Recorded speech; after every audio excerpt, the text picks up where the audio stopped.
AFIS is a very good forum where we talk about solutions for Africa, and more particularly financing solutions for Africa.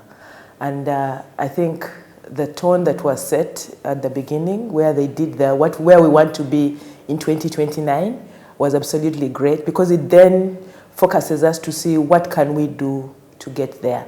And a lot of the discussions have been around, we have a lot of potential, but how do we actualize that potential and actually start developing Africa?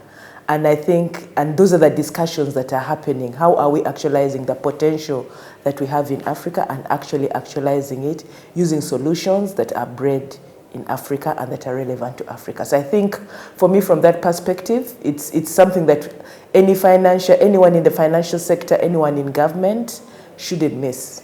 Yeah.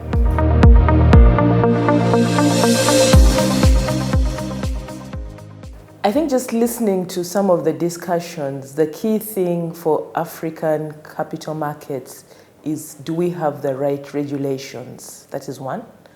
Two, to support the kind of innovation that is coming. And I think the other thing right now is we have to diversify the kind of products that we have currently in the capital markets if we're going to attract capital from investors, but also capital from the people who need those savings. So really, I think the key issue is, one, do we have the infrastructure right? We need to be interconnected in Africa. That is key.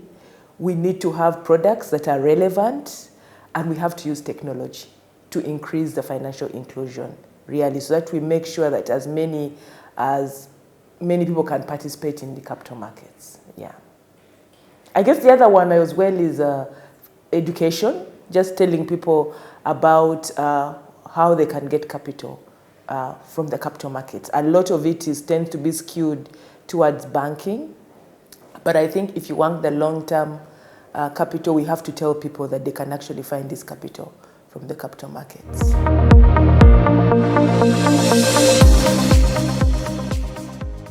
One, I think the topics, that's what attracted me to come in the first instance, the areas that we're going to talk about. There's been a lot of focus on capital markets this time around, and I think that's a good thing. Secondly, I think the number of people and the networking that you get to do when you get here, they really, and of course the Morocco, the country, yes, all those were quite good things that have outcome of this conference.